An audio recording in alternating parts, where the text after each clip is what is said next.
Ali Velshi, right now the president has decided that he's going to take 10 drugs and he's going to negotiate prices for those 10 drugs with the drug companies. And by God, the Republican politicians are calling that communism. In other words, the government negotiating for drugs is communism. In other words, the government is not saying you will charge this. They're not saying that. They're not saying we are going to manufacture the drug ourselves. They're not saying that. They're not saying we're shutting you down. They're not saying that. They just said we are going to negotiate the prices for those drugs just like the VA does, just like Canada does, just like any other country does. And for that, you call us a communist? I want you to listen to Ali Velshi because he breaks it down perfectly. Then we'll take it on the other side. This week, the Biden administration announced the first 10 drugs that will be subject to price negotiations under a new provision included in the Inflation Reduction Act, President Biden's signature bill, you will recall, that was passed last year.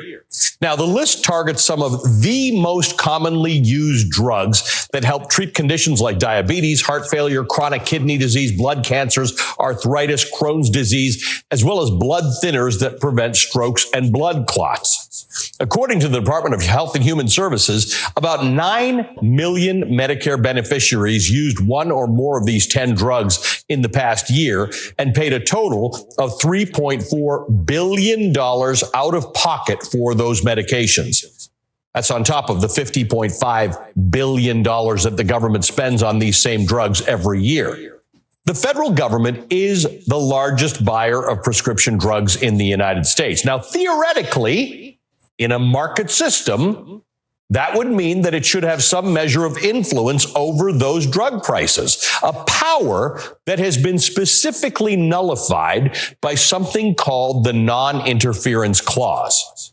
Back in 2003, when Congress and President George W. Bush passed the prescription drug benefit to Medicare, Republicans, no doubt at the behest of the powerful pharmaceutical lobby, added something called the non-interference clause, which prevented the government, which, as I said, is the single largest buyer of prescription drugs in the country, from negotiating drug prices directly with pharmaceutical companies. In some cases, that has resulted in Americans paying double or triple the same amount for the same exact drug as people in other developed nations pay, precisely because many other governments didn't give away their seat at the bargaining table like America did. Lower drug prices means lower premiums and lower out-of-pocket costs for those on Medicare, as well as less money out of taxpayers' pockets, including if you never used any of these drugs.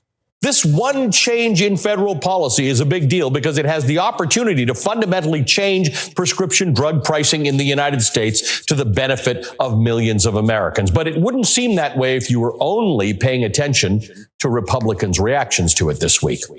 Some Congress members, including Senator Marsha Blackburn of Tennessee, called the new policy, quote, a socialist price-setting program.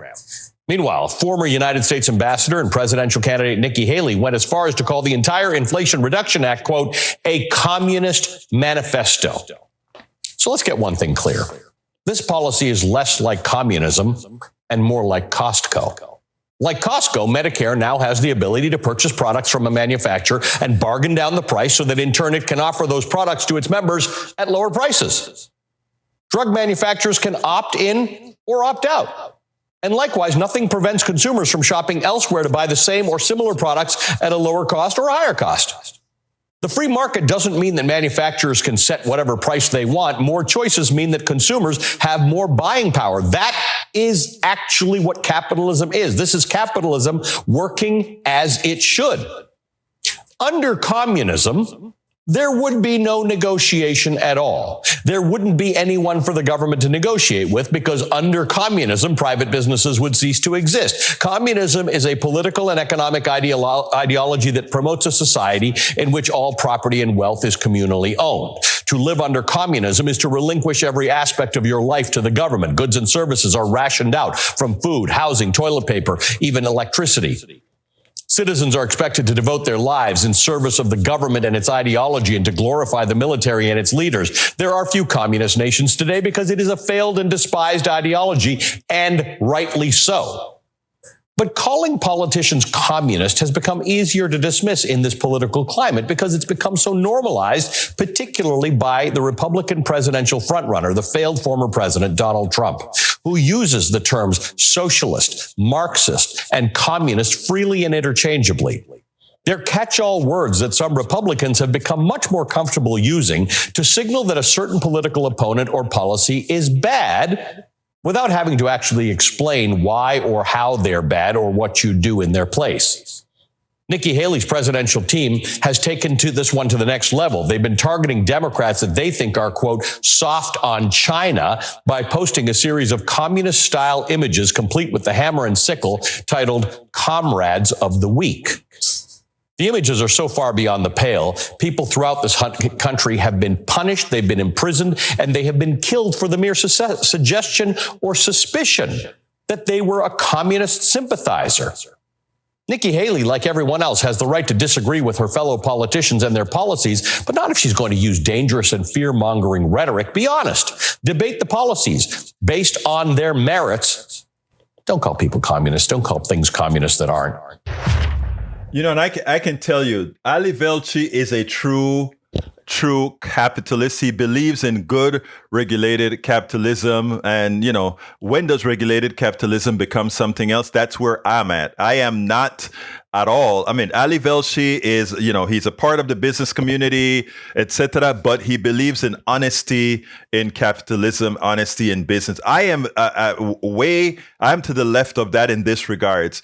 Most of these drugs were developed by the people. We, the people, paid for those drugs at universities. And when they became viable, these confounded corporations went ahead and picked them up, got the patent and started to develop and test, etc., etc., etc. They did little of the work. And in fact, most of their profits doesn't go back into research and development, but into marketing, executive pay, and dividends for their shareholders. So while I agree that this is not in any way communism, what I want as well isn't communism. I want the government as investors in making most of these products on the market to be able to dictate that you will not sucker us in paying all these high prices. And in fact, I think that the drug companies have so far earned the right to have all those patents relinquished right back to the government after they were the ones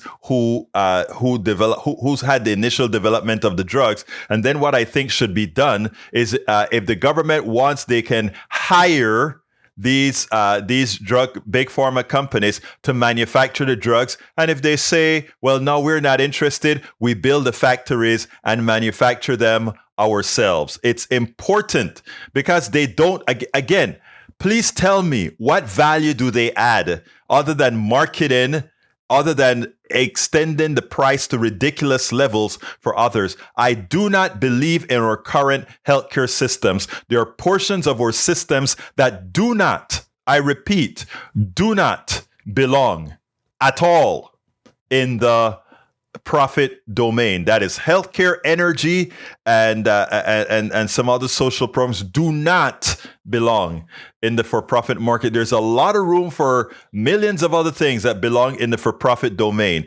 just not healthcare, just not energy, and a few other things that I've spoken about before. We spend a lot of time deconstructing the news, trying to parse it into a form that everybody can understand. We try to find those little nitpicks where it flies above the fray, etc. If you really like these videos that we do, I want to ask a big favor. Please go ahead. Number one, subscribe to our channel. And number two, please join if you can. Thank you so kindly for watching. Keep watching. Please remember to share. We must populate the entire internet with our progressive message, a message that we know is what most Americans say that they want. So help us, please join.